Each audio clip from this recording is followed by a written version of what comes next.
Նախ մի առաջարկ քաղաքացիական պայմանագիր խմբակցության անպատգամավորներին, որոնց ելույթների մեծ մասը այսպես շպարգալ կերպով նվիրված է Դաշնակցությանը։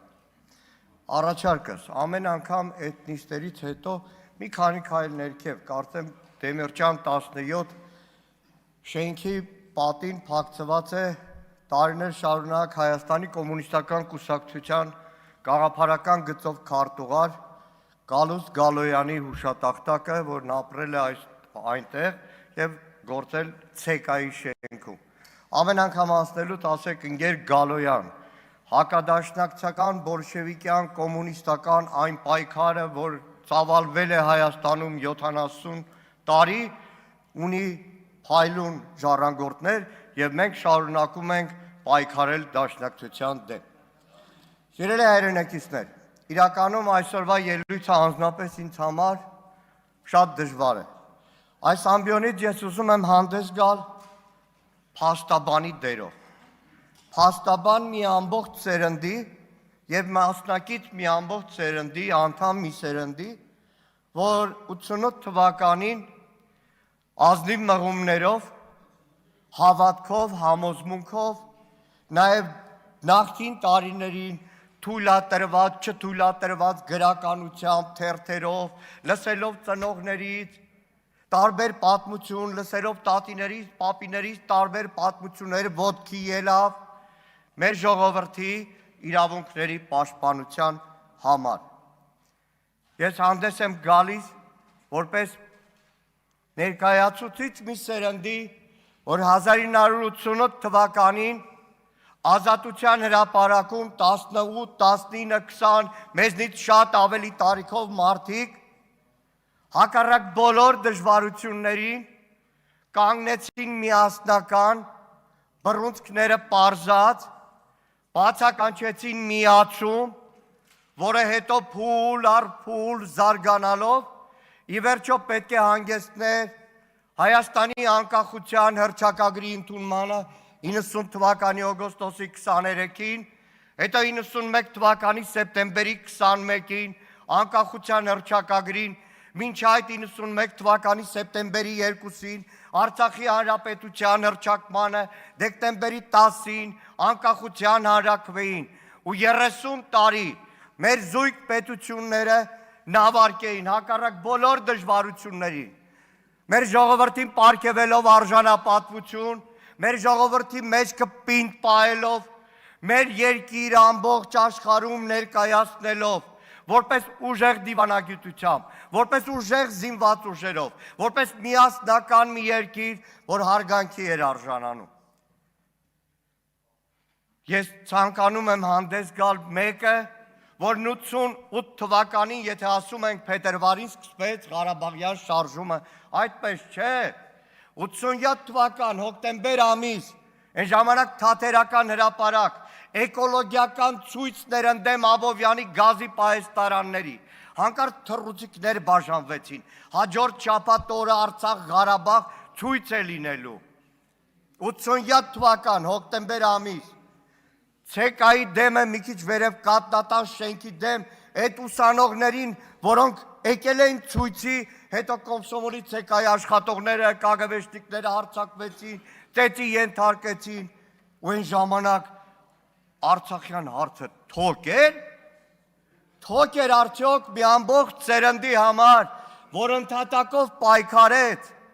հիմնեց խորհրդային Հայաստանում ընդհատակյա կազմակերպություն, որոնք Փարոս թերթում տպում էին Ղարաբաղի մասին հոդվածները, խոսում Հայաստանի ռուսականացման վտանգի մասին, Սիբիրներում մահանում, ինչպես օրինակ Շիրակցի Մկրտչյան իշխանը, ինչպես Զատիկյան Ստեփանը, ինչպես հարյուրներով մարդիկ բանտարկվում էին, այս դահլիճում էին նստած մարդիկ նաև, հիմա հանգուցյալ են օրինակ Վազգենը Ղարախանյան։ Այդ սերունդը հանուն Արցախի, հանուն մեր ժողովրդի իրավունքների պայքարի ժամանակ թոքներ խորհրդային մեր ժողովրդի վզից հանում եւ երբեք չեր մտածում, որ մի օր գալու է մի իշխանություն, որն իր ապիկար գործունեությամբ ոչ միայն կորցնելու է այն ամենը, ինչ իմ սերունդը, ինձնից ավելի տարեկիցները եւ ավելի երիտասարդները,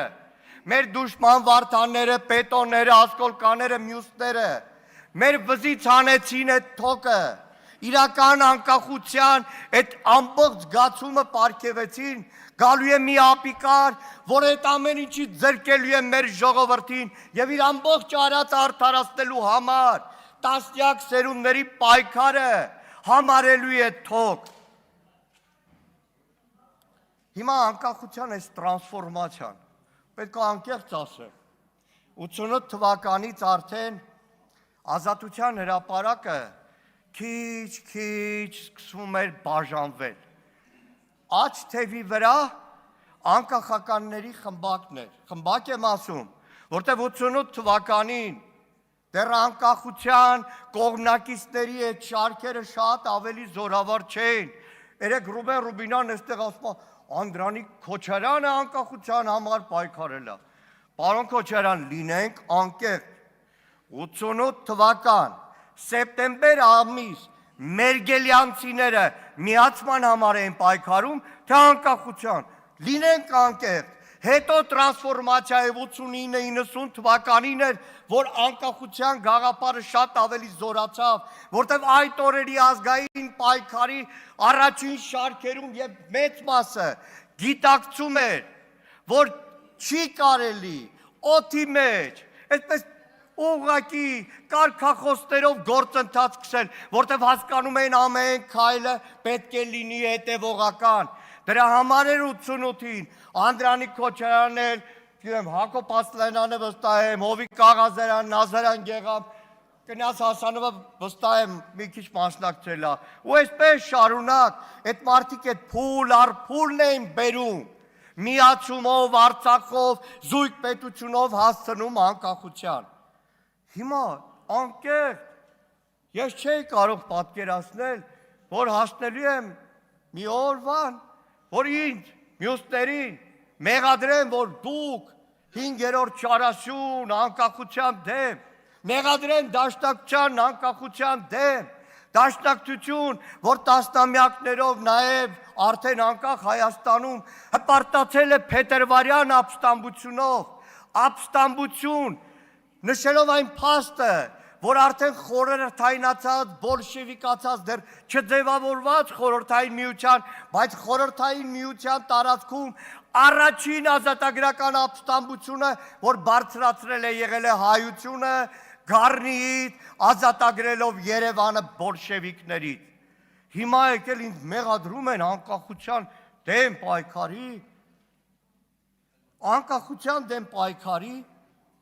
եւ իրականում երեք էլի Ռուբեն Ռուբինյանը մանիպուլացրեց, որովհետեւ իր խոսքի սկզբում ասեց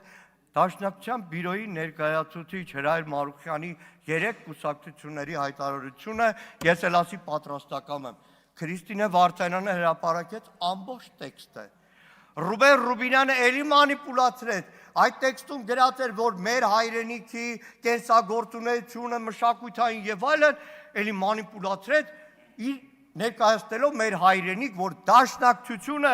70 տարի եռագույնը պահած, մեր հայրենիքը պահած, անկախության գաղափարը պահած, կարող է հայրենիք ասելով համարի խորհրդային միությունը դեռ վրադիրել Ադրբեջանը։ Հայրենիքը դաշնակցության համար, այո, ձեր պատկերացրած այդ 29840 կիլոմետրի մեջ կուճռտած Հայաստանի ներկայիս հանրապետությունը չէ, հայրենիքը շատ ավելի լայն է։ Եթե կուզեք ես տեսական, դաշնակցական դեռ 20-րդ դարի սկզբի, երբ չկար նույնիսկ անկախություն, դաշնակցության տեսաբանների Լևոն Շանթի, Գարեգին Խաժակի ուսումնասիրությունները հայրենիք, պետություն, ազգ, ժողովուրդ, գաղափարների մասին կարող եմ տրամադրել։ Խնդրում եմ մի բան։ Դաշնակցությունը իր ամբողջ գոյության ընթացքում տարբեր աշխարհընկալումներով տարբեր վերիվարումներ է ունեցել։ Տվել է հարյուրավոր, հազարավոր զոհեր, նահատակներ մինչև վերջին 44 օրյա պատերազմը։ Խնդրում եմ մի բան, ձեր քաղաքական պայքարի մեջ, ձեր ղեկավարի գործունեության արդյունքում, կորուստների, ուրացման, արդարացման մեջ մենակ մի բան չկասկածեք։ Ցանկացած պարագայում Հայ-Հեղափոխական դաշնակցությունը եւ դաշնակցության ցանկացած անդամ, որ երթվում է դաշնակցության դրոշի, զենքի, կանոնագրի ու ծրագրի վրա, մնում է եւ մինչեւ կյանքի վերջ մնալու է Հայաստանի անկախության զինվորը։ Շնորհակալ եմ։ Շնորհակալություն հաջորդ ելույթի համար։